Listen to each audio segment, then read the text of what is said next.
মুসলমানেরা, আপনার আমার গুনাহের কারণে, আপনার আমার অপরাধের কারণে আসমানের মালিক যদি একবার বেজার হইয়া আপনাকে আমাকে একবার যদি ওই জাহান্নামের গর্তে ফেলে দেয়, আপনার আমার বাঁচার কিন্তু কোনো উপায় নাই। ওই জাহান্নাম বড় কঠিন জায়গা, ওই কবর বড় কঠিন জায়গা।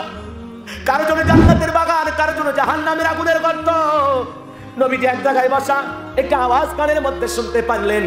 মুহূর্তের মধ্যে জিবরাইল এসে বলে, নবী এই মুহূর্তে একটা আওয়াজ হইলো, আপনি কি শুনতে পাইছেন? দেখে বলে, হ্যাঁ জিবরাইল, আমি একটা আওয়াজ শুনতে পেয়েছি। জিবরাইল দেখে বলে, নবী গো, আজ থেকে 70 বছর আগে জাহান্নামের গর্তের মুখে আল্লাহ পাক একটা পাথর ছেড়ে দিয়েছে। 70 বছর পর এই মাত্র জাহান্নামের তলদেশে গিয়ে পাথরটা পৌঁছাইল। আল্লাহ না করুক, আল্লাহ না করুক। ওরা শাহির মুসলমানেরা, আপনার আমার গুনাহের কারণে, আপনার আমার অপরাধের কারণে আসমানের মালিক যদি একবার বেজার হইয়া আপনাকে আমাকে একবার যদি ওই জাহান্নামের গর্তে ফেলে দেয়, আপনার আমার বাঁচার কিন্তু কোনো উপায় নাই। ওই জাহান্নাম বড় কঠিন জায়গা। ইন্নামা জাহান্নামা কানাত মিরসাদা লিত্তাগিনা মাআবা লাবিসিনা ফিহা ওয়াবা লা ইয়াযুকুনা ফিহা বারদা ওয়ালা শারাবা ইল্লা হামিমা ওয়া গাসসাকা। আল্লাহ দেখে বলেন, নিশ্চয়ই জাহান্নাম মধ্যে রয়েছে আল্লাহর অবাধ্য নাফরমান বান্দাদের ধরার জন্য। ওই জাহান্নাম হলো অপরাধীদের আবাসস্থল, থাকার জায়গা। এখানে তারা যুগের পর যুগ থাকবে।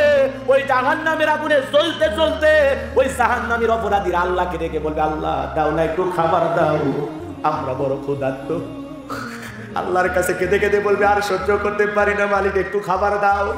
জাহান্নামীদের ক্ষুধা মেটানোর জন্য আল্লাহ জাহান্নামের তলদেশে একটা ফলের চাষ হবে।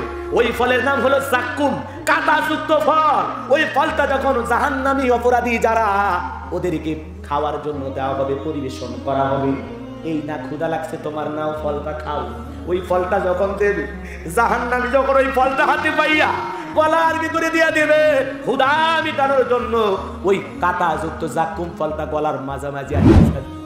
এই গলার মাঝামাঝি আটকে যাবে, ভিতরে যাবে না, বাহিরে বাড়বে না। জাহান্নামীরা ছটফট করবে, যত গলা নাড়াচাড়া করবে তত কাঁটাগুলো ফুটবে, আর যন্ত্রণার পরে যন্ত্রণা হবে। আল্লাহকে দেখে বলবে, আল্লাহ ক্ষুধা নিবারণের জন্য ফল চাইলাম, এ কেমন ফল খাইতে দিলা গো মালিক, এ কেমন ফল খাইতে দিলা।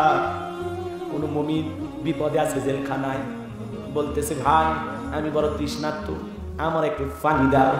ওই সময় যদি বলেন পেশাব করে যদি কেউ দেয়, আপনি আমি কি খাইতে পারবো? কেউ যদি মদের বোতল দেয়, খাইতে পারবো? কথা বলেন এখানে, রাগ করতেছে আপনারা?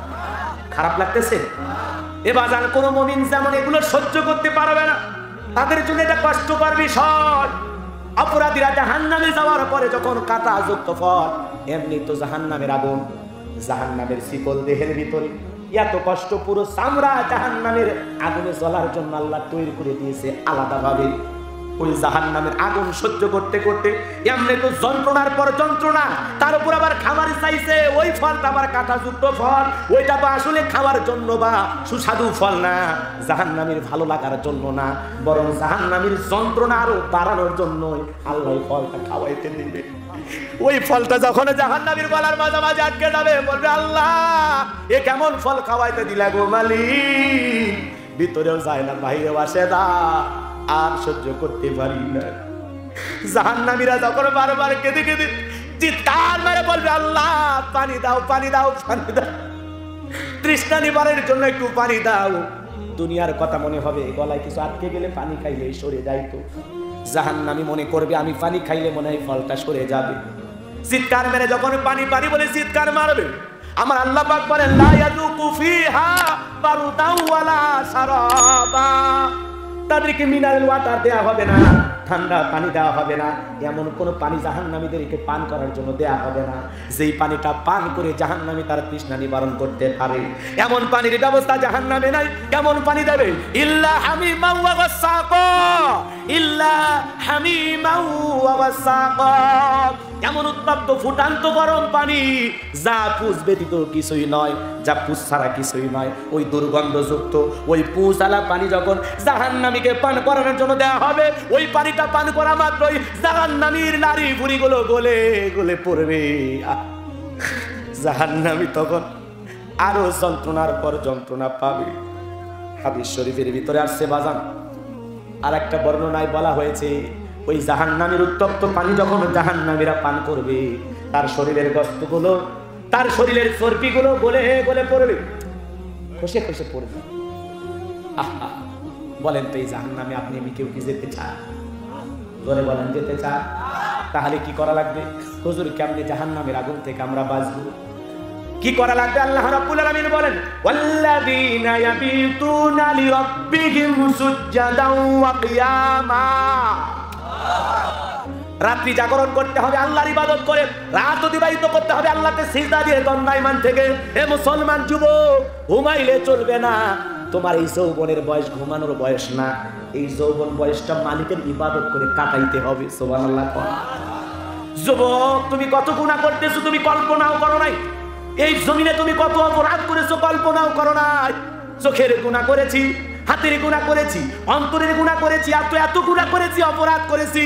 যদি নিজের হিসাব নিজে করি, দেখবো জাহান্নাম ছাড়া আমার আর কিছু নাই। এত অপরাধ করেছি, অপরাধের কারণে জাহান্নাম ছাড়া ভাগ্যে আর কিছু জুটবে না।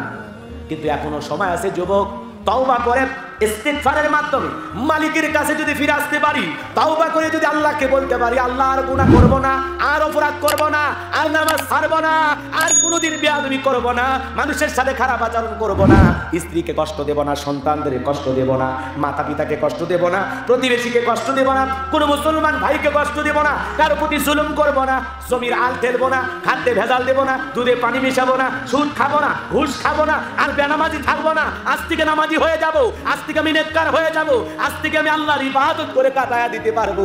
এমন নিয়ত কার কার আছে? হাত তুলে একবার দেখাতে পারবেন?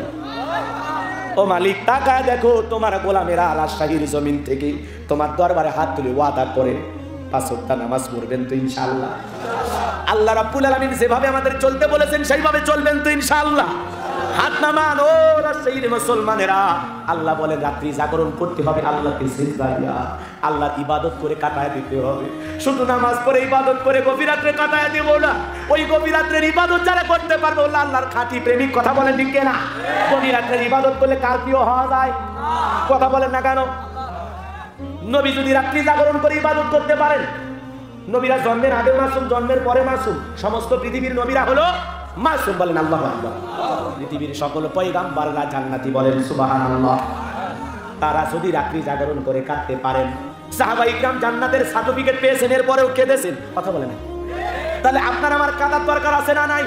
তাহলে গভীর রাত্রিতে আল্লাহকে সিজদা দিয়া দণ্ডায়মান থাকা, রাতের 12টার পরে, 1টা হোক, 2টা হোক, 3টার দিকে হোক, উইটা তাহাজ্জুদের সালাত, রাতের এই নফল নামাজ আদায় করে মালিকের কাছে সিজদা দিয়া দাঁড়িয়ে দাঁড়িয়ে থেকে রাত কাটায় দেব।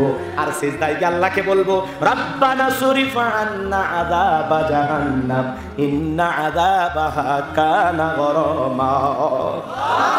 হে আমাদের রব, হে আমাদের আল্লাহ, ওই জাহান্নামের আগুন থেকে আমাদেরকে মুক্তি দাও, ওই জাহান্নামের আগুন থেকে আমাদেরকে দূরে রাখো।